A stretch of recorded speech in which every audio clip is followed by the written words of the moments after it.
Assalamualaikum warahmatullahi wabarakatuh.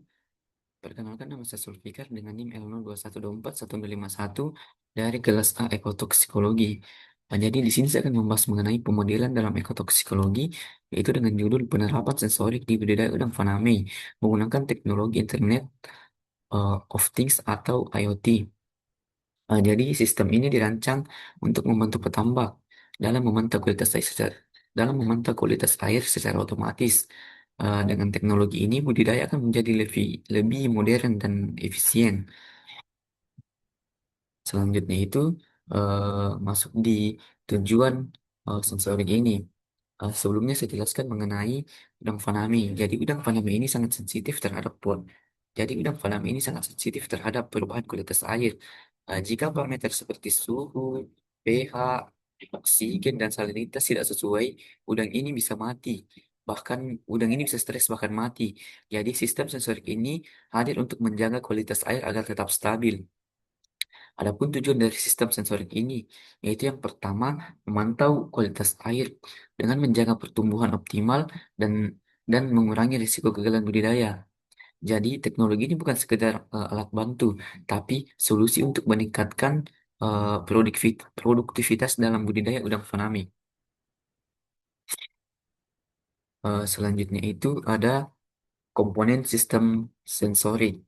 Jadi, komponen sistem sensorik ini terdiri dari komponen utama yang terdiri dari yang pertama itu Node MCU atau famous di Node MCU famous di sistem ini sebagai pusat kendali dengan koneksi dari WiFi.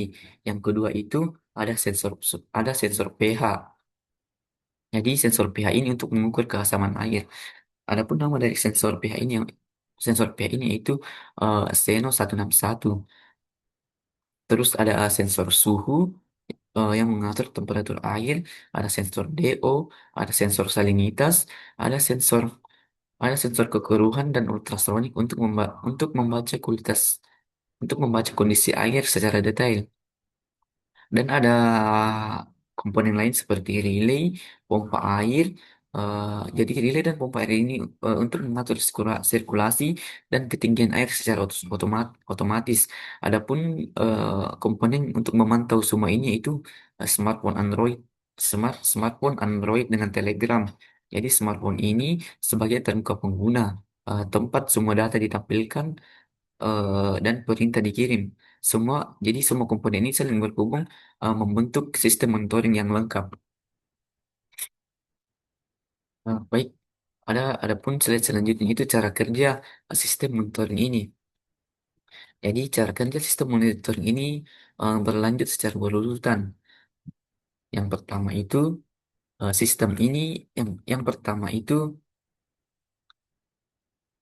Jadi yang pertama itu sistem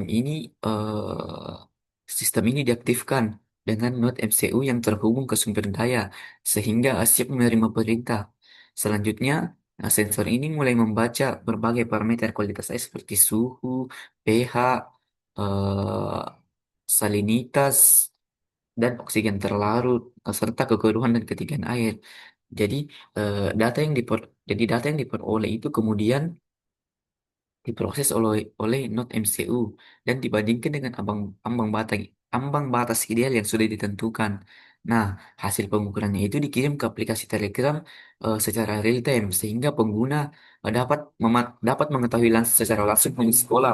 Jika diperlukan, pengguna dapat mengirim perintah melalui on atau off untuk mengatur pompa maupun aerator melalui Telegram.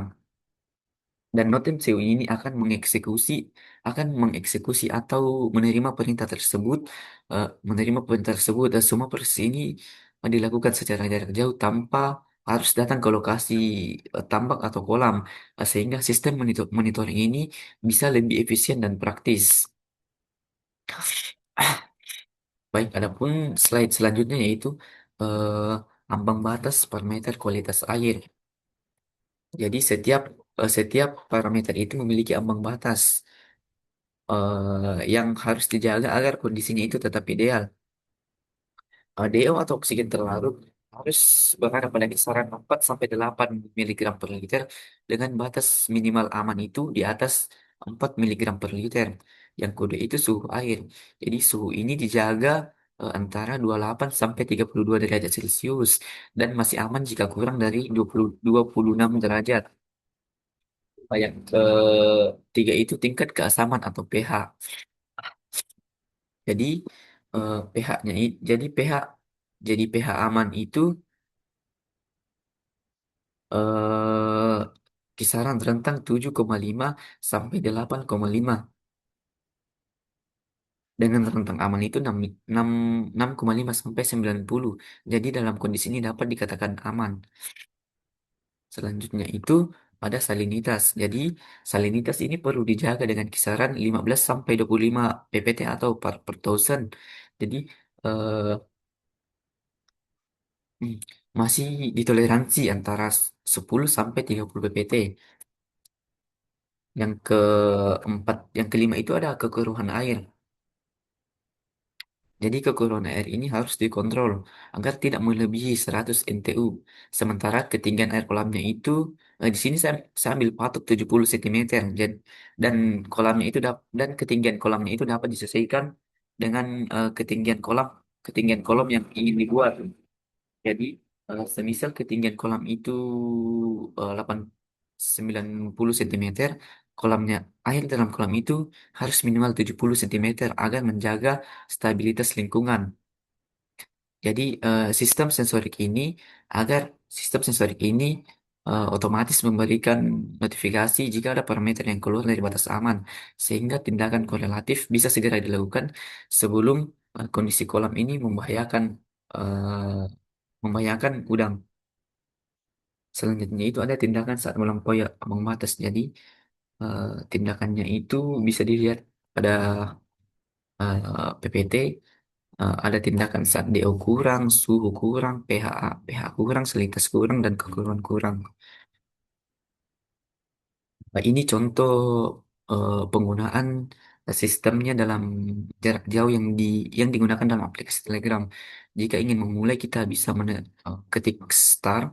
Jadi pH ini akan otomatis. Jadi ketika kita klik pH, maka otomatis pH ini itu akan jadi sistem ini akan mengirim pH air.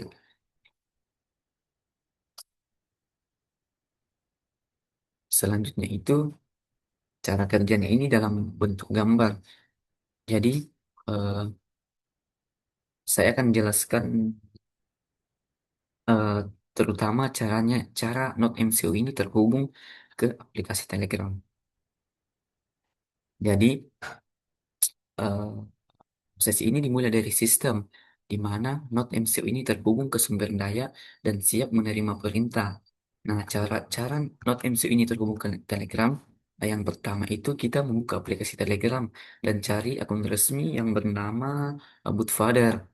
Setelah itu, eh, setelah setelah masuk ke akun Bootfather, kita itu mengetik perintah atau contohnya seperti new bot. Lalu diikuti dengan memberi nama atau memberi nama dan username bot. Nah, setelah selesai, eh, Godfather ini akan memberikan kode unik yang panjang. Nah, kode ini menjadi kunci agar MCU ini bisa berkomunikasi dengan Telegram. Terus setelah itu kita menentukan chat ID. Nah, chat ID ini adalah identitas akun Telegram kita yang siap menerima pesan. Jadi caranya itu eh, pesan eh, pesan itu dikirim ke bot yang baru dibuat, lalu gunakan eh, get updates get updates untuk membaca respon JSON. Dari situ akan terlihat chat ID. Nah, selanjutnya kita itu menyiapkan Node MCU. Jadi Node MCU ini terhubung ke jaringan WiFi, lalu gunakan au, Arduino atau Arduino IDE atau platform platform untuk menulis program. Jadi setelah itu kita menambahkan library seperti WiFi Glen. Jadi eh, seperti tambahkan library seperti WiFi agar Node MCU ini bisa mengakses server ke Telegram dengan koneksi aman. Jadi koneksi aman dimaksud itu seperti HTTPS.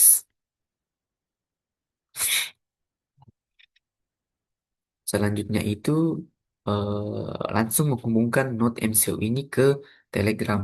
Jadi masukkan di aplikasi Telegram, masukkan API token dan chat ID ke program. Nah, Node MCU ini akan menggunakan token tersebut untuk mengirim dan menerima pesan melalui server Telegram. Nah, data dan data sensor tersebut akan dikirim ke aplikasi Telegram. Setelah Node MCU membaca data sensor seperti pH, suhu, DO dan lain-lain, maka data diformat menjadi string pesan. Nah, jadi kita itu menggunakan fungsi bot Telegram, fungsi bot send Telegram, contohnya itu chat ID dan pesan sensor untuk mengirim hasil ke Telegram. Nah, seperti pada contoh yang saya jelaskan pada slide sebelumnya itu contoh ini di mana data jika kita ingin mengetahui data tambak maka ya yang pertama itu mengirim start ke aplikasi bot. Nah, selanjutnya itu mengirim pesan seperti PH, maka bot ini otomatis akan memberikan PH pada PH dari air kolam.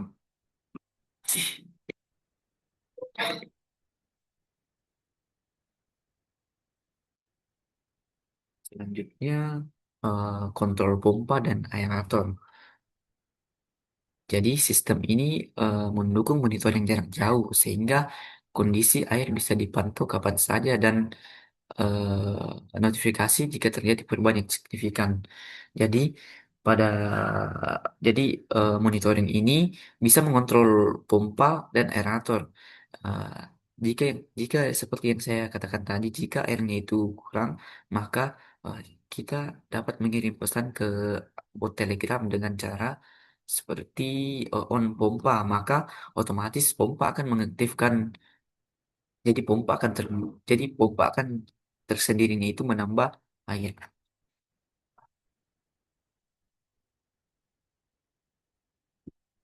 Eh, Tidak hanya itu yang bisa dapat saya sampaikan dari pemodelan yaitu eh, monitoring jarak jauh dari sistem budidaya udang faname. Kurang dan lebihnya mohon dimaafkan. Assalamualaikum warahmatullahi wabarakatuh.